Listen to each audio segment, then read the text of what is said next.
I know what you're thinking. Boxing magazines. This is a wrestling channel. Well, the 1970s, just like professional wrestling, how much we loved it and how great it was, professional boxing was some of the best years in the 1970s and early to mid part of the 80s, for sure. Without a doubt, some of the greatest battles the world has ever seen with some of the greatest heavyweight champions of all time. And as you know, from being on this channel for so long, from all the wrestling, I'm a huge boxing fan, and I have just about every boxing magazine as well. Just the Stanley Weston issues. We're going to be covering a look back from the very first issue of International Boxing to which was in 1968 up through the 70s up to 1980. And we'll look at world boxing maybe another time. International boxing and world boxing were Inside Wrestling and The Wrestler to the wrestling fans. Those were the two cream of the crop magazines. The Ring, of course, was another big one. I was not a fan of the Ring boxing at all. They were cheap. I didn't like the way it was published. Stanley Weston, of course, with his expertise and beautiful pictures, photos, excellent covers, totally wiped out Ring, in my opinion. I mean, they all have their fans, but in my opinion, nothing could beat London Publishing's magazines. So let's take a look back at the 1968 issue number 1. And this is International Boxing. This is the very first issue, and it comes out as an annual, which is kind of odd for starting off your first issue with an annual when there was no magazines before that one. But nevertheless, it's an annual. It started in 1968, and it was in the fall when it came out, covering stories for Jack Dempsey to Muhammad Ali, 50 years of heavyweight champions. You'll see a lot of these throwback issues from boxers from the 20s, 30s, 40s, all the way up. A lot of history pieces in these old magazines as we go through. The next issue was October 68. And one thing with these, they didn't come out every month like wrestling magazines did. They came out every other month. And there was only like 3 publications that he put out, besides a couple of annuals. It wasn't like wrestling where they had 13 magazines each month. They only had 2, and they would put out like the Big Book of Boxing, an annual, a yearbook here and there. So it was nothing like wrestling. For one, they didn't fight as much. Wrestling wrestled every night. Boxers fought, a handful of times a year. Well, the champions anyway. So you're not going to see that many magazines for boxing because there just wasn't that much of it spread across the country. Next issue, was November 1968, International Boxing. And if you notice these early issues, they are doing the painted artwork like they did with the wrestling early on before an actual color photo was going to take over from that. And the early issues stops around like 1970 or so, which were almost there because there wasn't very many for 68. It's just those couple. 69 now starts off with an annual again. Smokin' Joe on the center, and this goes into different articles about the most savage fight, the most electrifying round, most spectacular upset, stuff like that. Kind of like an awards issue that they would give us for wrestling magazines. Matchups of the year, fighters made the biggest comeback of the year, and so forth. It was all in this issue of the annual, 69.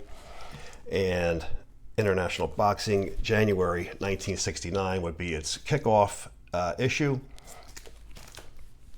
And again, these busy artwork covers I'm not a fan of. There's an early shot of George Foreman here winning the Olympics.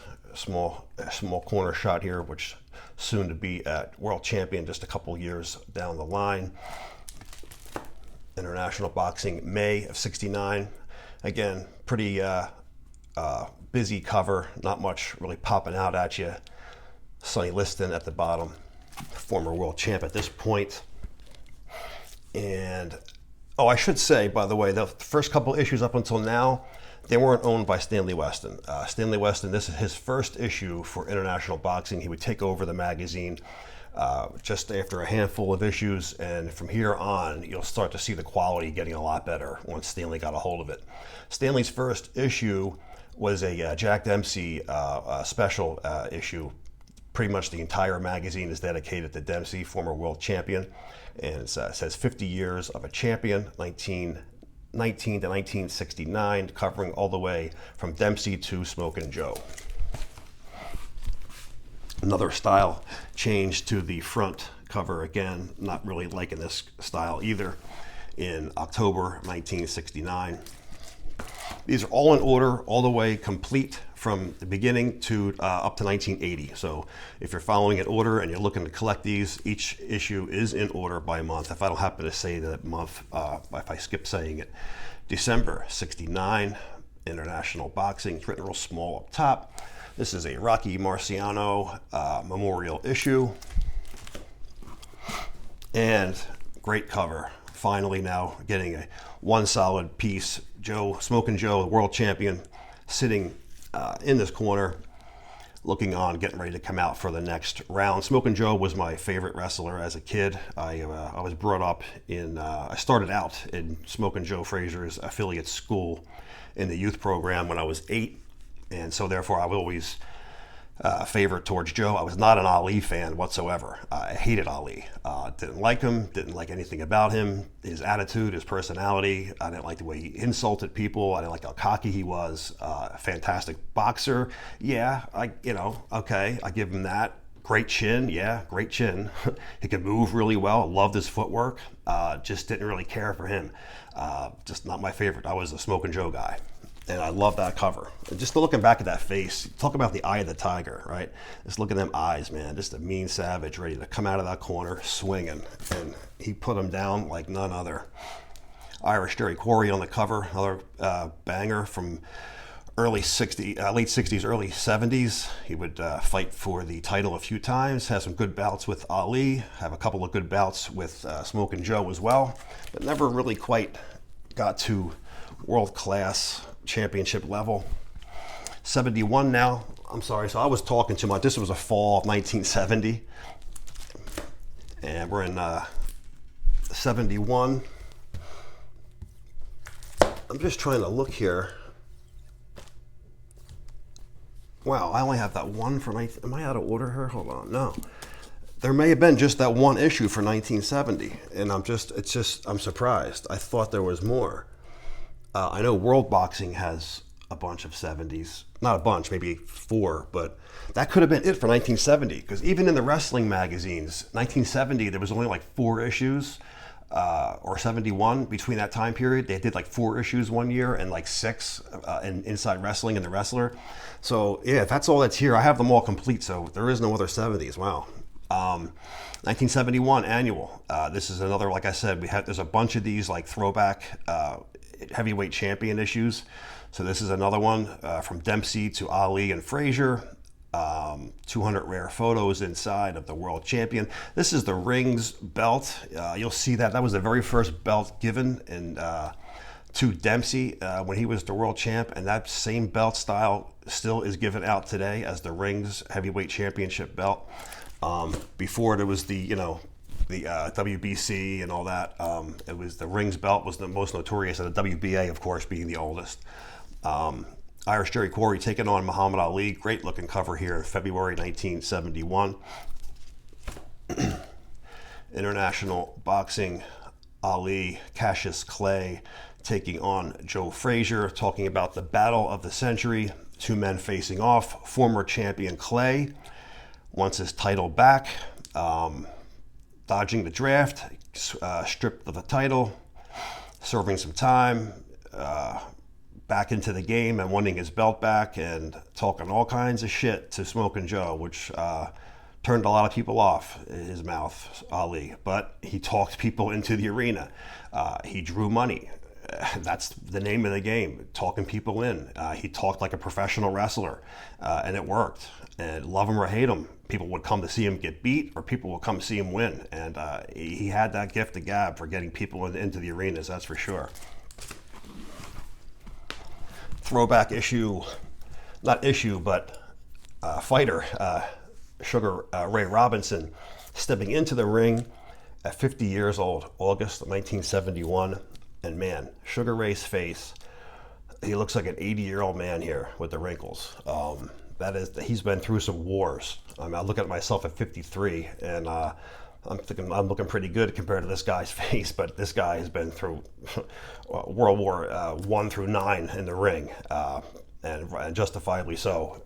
The battle scars are worn as a badge of honor, that's for sure.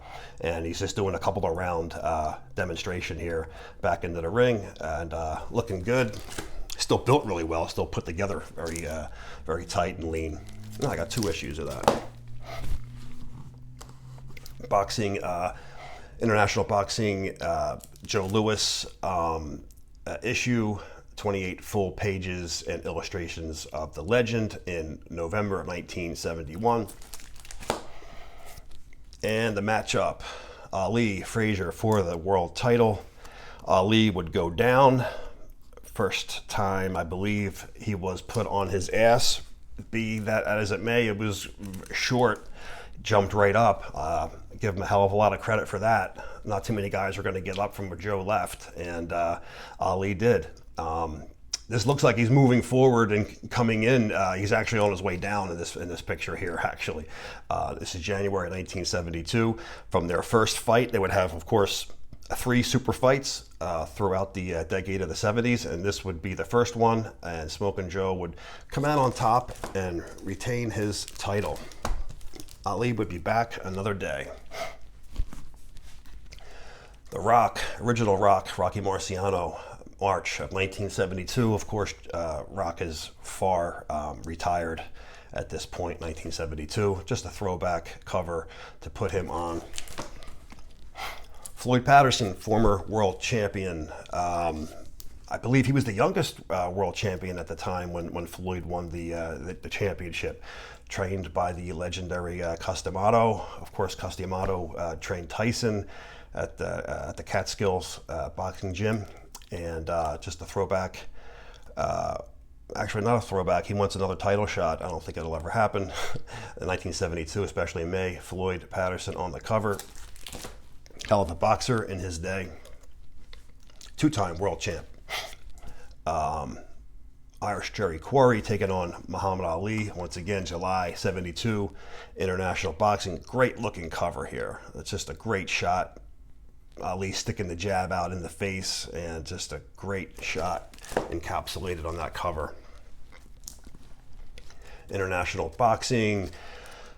Lewis, 3-1 favorite over Braddock in the world title fight. This is some older throwback articles and some newspaper clippings from back in the day, just reliving some older moments. Heavyweight championship from 1880 to 1972 from John L. Sullivan, arguably the first champion, to Joe Frazier, the champion of today. Smokin' Joe on the cover once again, and this is from the Ali fight. You can tell he only wore these green trunks in the Ali fight, so when you see this photo with him with the green trunks, it's from the Ali fight number 1. That's all I can tell. It's Ali fight 1 with the green trunks. November 72, and how would Joe Frazier match up against the former champs of yesterday? So you'll see a lot of these, like I said, and here's yet another one, the middleweight championships from 1884 to 1973, talking about the yesterday, because there just wasn't a full cycle of fresh boxing to come in like there was for wrestling. So they needed to keep the magazines going, and there could be a couple of months where there's no fights at all, and they need to keep the publication going, so they would throw back some old stories, which was good to catch up on and keep your history going. International Boxing, April 73. Ali, the complete ring record in pictures. This will go back from his Cassius Clay days up to Ali, his full record, covering his knockouts and wins and time of each bout and what round.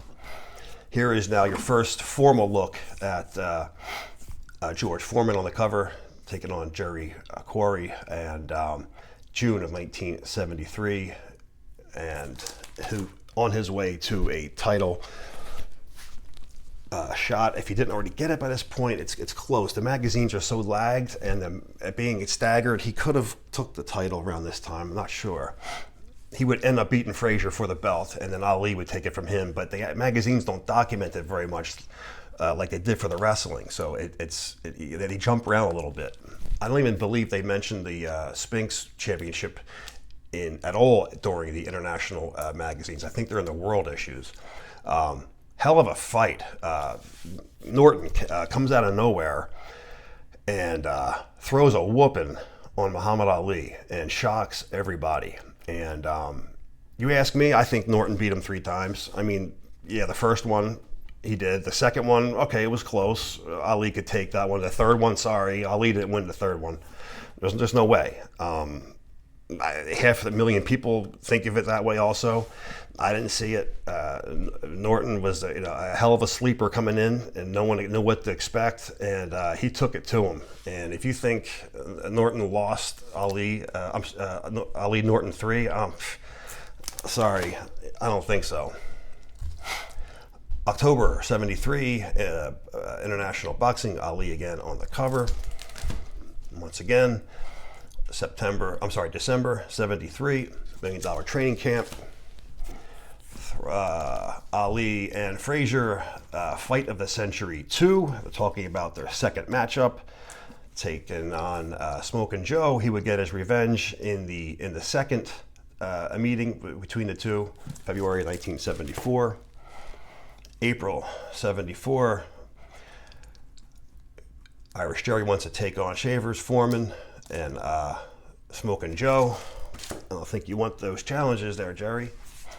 June of 74, talking about the super fight, Ali and Frazier, covers most of the event in this issue. A lot of photos inside.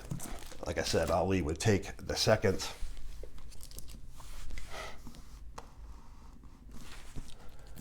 International Boxing, Ali meets Forman, August 1974.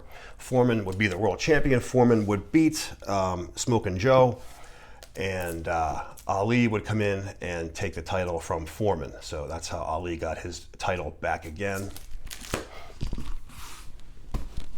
Figure the magazines would be showing that a little bit better, and showing a championship and the change and stuff. It just these earlier issues really didn't cover it like they did in the 80s. The 80s, they were much better at it in the boxing issues. They were much more like the wrestling magazines were, like putting champions on the cover with the belt. You never even see a champion with the belt on any of these issues in the early 70s and the late 70s for that matter. October 74, International Boxing. Once again, it's got Ali and Foreman talk. Once again, Ali, what happens to the heavyweight division now? December 1974.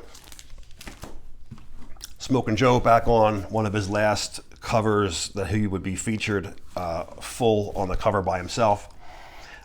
February 1975. Wants his title back. He would not get it, sadly. International Boxing, Ali, and April 1975. June 75, Ali once again. Ali now taking it by storm, back with his championship, taking on Chuck Wepner. Chuck had a lot of heart, didn't have what it take to take the title, but the man took it to him. October 75, International Boxing, Ali once again. Ali finds out nobody laughs at an unfunny clown. Ali, Frazier 3 for their third and final meeting. And, these fights don't need any explanation from me or anybody. I mean, it's well documented everywhere. These were some of the greatest fights of all time, definitely in the 70s, and just classics, all 3 of them. And if you haven't watched them, they've got to be on YouTube. I'm sure they are. Check those out again.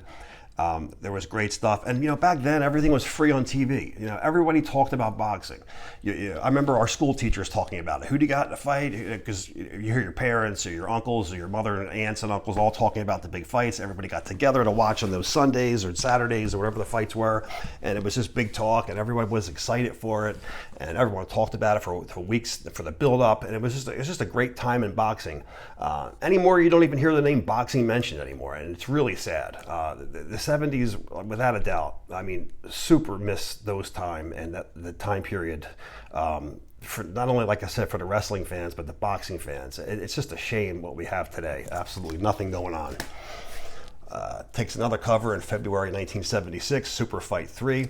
So one thing I hated about Smokin' Joe was his bob and weave. I hated that style. It's just, you're looking to get knocked out.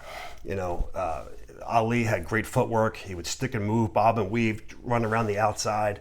Smokin' Joe would stand there. He would bob and weave. He'd eat a lot of punches, and Foreman, would make him look like a fool when they, got together again for their last fight. And if he had a little more footwork, I just hated that style. And look, he's down low. He's, your body stays right there. Your head moves, but your body's there. And if he attacks the body, he's going to wear you down. Your arms are going to fall, your head's going to fall, and your whole body's going to fall soon. I just don't like that. It worked for him. I mean, don't get me wrong. I just don't like it, and I hated seeing him like that. And when he lost, it was usually, lack of footwork and getting knocked out. And I hated seeing Joe losing fights, man. I loved him to death, and I just wish he would have gotten the title back again. But international boxing, April '76. And, you get a guy like George Foreman throwing bombs at you, you're going down, unless you got a chin like Ali, because the motherfucker, as much as I didn't really care for him, he had a chin. Great shot of George on the cover, no longer the champion now, but on June 1976. George proves he's ready to take his title back. And I believe had he not had left and stayed with it, he probably would have. I think he would have been champion over Spinks anyway, I believe. I mean, if he was still around, I don't think Spinks would have had that shot against Ali. Norton and Ali back on the cover. Norton, Ali 3. That's one I was just talking about a little earlier ago. Hell of a fight. I had Norton taking that for sure. I should maybe watch it again with a fresh set of eyes and see if I can dig it up. I have all the old boxing matches on DVD, and but some awesome classic battles, man. It's just great times. I can't say it enough how missed pro boxing is from the 70s to 89 or so. Even the early 90s was good. I liked it. International Boxing, October '76. George on the cover. Kind of a old school, another throwback photo, 1880 to 1976. A look back at all the ticket prices and the tickets and the arenas throughout the country. Just an old classic look back at some of the older stuff. This is an interesting issue. For us in America, we got this as a special Muhammad Ali issue, mail-in only. And if you notice, it says now Boxing International, and the name of the magazine is International Boxing, but overseas the magazine was called Boxing International. Same magazine pretty much, it's just the title was reversed, and they had got what we had to pay for a mail-in as part of their monthly subscription, and this was this Ali issue. You could look at this issue in the back issues and send away for, I think, $4 or $5, something like that. And it was the special Ali issue, but for overseas, they got that as part of their monthly issue, which was pretty interesting. A tough issue to find. I have several that are from overseas that were tough to get. Different covers and different stories inside, but the same photos. International Boxing, February '77 now. Just looking at the heavyweight picture between Norton, Foreman, and Ali. What a great threesome of heavyweights. I mean, you're just not getting any better. Ali on the cover of April 1977, and of course you'll take notice now Ali is on 90% of these covers. The guy was a sensation. The guy sold magazines. The guy filled up arenas. He was the poster boy for boxing. Ali's face on it, and it was going to sell. June of 1977, International Boxing. August 77. Again, Ali on the cover. And another throwback issue for Rocky Marciano. Marciano's most brutal fight, the night the ring ran red with Rocky's blood, October 1977. Marciano versus Muhammad Ali. What would happen? You pick. That'd be a tough one. Would Ali outdance him and put him out in a boxing match? Would Marciano knock him out? I don't know. Who could knock out Ali then? Not many people. February 1978. Ali, Schaefer's fight. Excellent fight. Fantastic fight. Once again, April 1978, we have Norton and Ali. My secret weapon will destroy Ali this time, says Norton. 78, I believe, is when Norton would take the WBC title, I believe, yes, before he would lose it to Larry Holmes later on. June 1978 is our first look at Roberto Duran on the cover, and what a storied history he would have ahead of him after his first issue here in June of 78. Of course, he would go on to take on Sugar Ray, and just the list goes on. Wow, some great fights with him. If you notice now, he's like one of the few that weren't a heavyweight on the cover. For pretty much the heavyweights dominated the magazines and actually, the sport for that matter. Everybody, was so crazy about the heavyweights, and there were some great, underweight guys too. I mean, it's just this didn't put many of it on the covers early on. In the 80s, they did more of it though. August, in 78, 75, 76, 74, it's the Ali show. Ali, again, is the $50 million man broke. At this point now, he would have lost the title, lost it to the 7 wins under his belt, Leon Spinks, which, has, what's his name now? The big mouth. I love him, and he's... Mayweather saying Ali ain't the greatest, I'm the greatest. Ali lost to Spinks. How can you say he's the greatest? It's true. I mean, it's like, look at Floyd. I mean, and you look at records, you look at this, you look at that, but I kind of agree with him. How could you lose to Spinks? You lost to Norton at least twice. New world champion, Larry Holmes. Absolutely love Larry Holmes. Larry gets a lot of hate, lots of diss from people. I love Larry Holmes. Stuck his jab out like a piston. World champion for so many years. I forget, was it 8? A boatload of title defenses. And I just loved the guy. I thought he was awesome.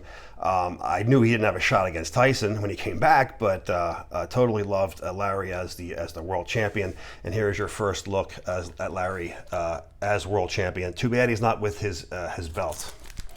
And that was the green belt back then still. So yeah, the WBC belt was still that green title like it is today.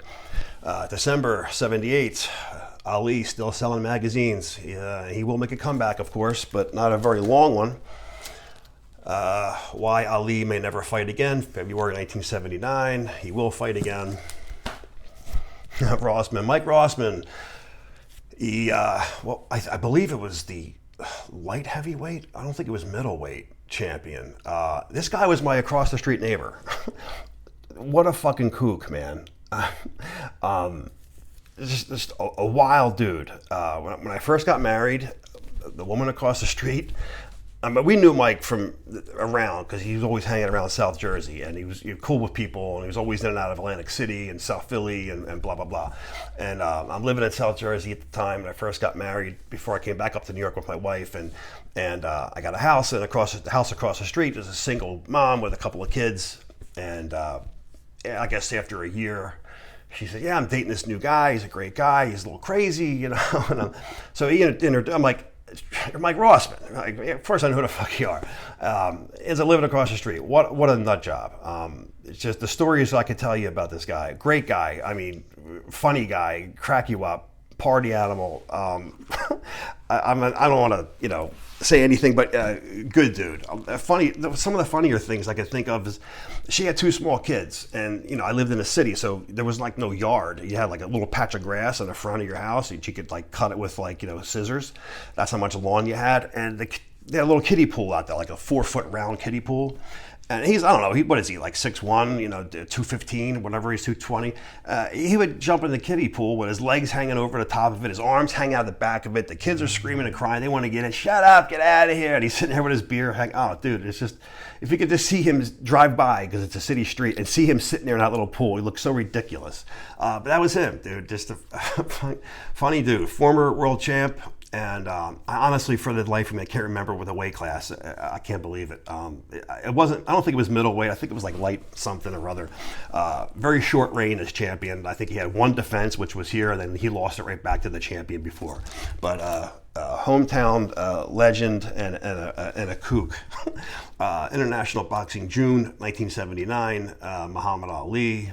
And Mike, if you happen to watch this, what's up, dude? He used to come to my school, and I had my martial arts school down there, and we would bullshit. You probably know who I am by now. I usually don't give my name out online. International Boxing, August 1979, and it's just got a collection of different world champs in the center, the muddled picture of the heavyweight division. International Boxing, October 79, and then we're getting the introduction for the first time of the great Sugar Ray Leonard. Not a real big Leonard fan. Loved his style of boxing. Tried to adopt as much of his style and footwork as I could. I loved his footwork. I loved the way he moved around the outside. I'm a big Marvin Hagler fan. I was hurt by that loss just as much as every other Marvin Hagler fan was. Did not like Sugar Ray, but I respect him as a boxer and as a human being. And what a phenomenal footwork he has, and movement. Very Bruce Lee-esque on the outside, dancing and moving. He was like a fencer, moving with his feet and then sticking his punch out like a saber with a jab from a fencer. And it just adapted so well to my training and my teachings, and still teach that style of moving around and punching and kicking range of Sugar Ray's footwork. It's just incredible stuff. And all of my students, I make them all learn that. Great fighter for sure. Not my favorite fighter, but a great fighter. October 79, International Boxing. And Sugar Ray would be exploding throughout the 80s, as everybody knows, taking on everybody and everything throughout. And December 79, rounding out the issues of international boxing. And so there it is. This is International Boxing. This is our first boxing video that we've done. If you're still here as a wrestling fan, maybe I intrigued you to light the fire, to grab a handful of these awesome magazines while they're still out there. These are not as plentiful as the wrestling magazines are. There's not as many of these out there because they didn't make as many, and not many of them survived. If you can get them, save them. On the other hand, boxing's history is pretty safe and secure. It isn't like wrestling's history where it's getting erased and we need to save it. Boxing's history is well sealed and protected forever. But just having these old magazines and reliving these old memories from these old champions, these gladiators, this was some of the best times of boxing, best times of my life in the 70s for boxing. Between 75, and I was young enough to know what it is, until like 92 or 3. It was my favorite times of all. So we'll see you guys. We'll see how this one goes, and maybe we'll do another one. All right. So we'll see you on the next, whether it be wrestling or boxing.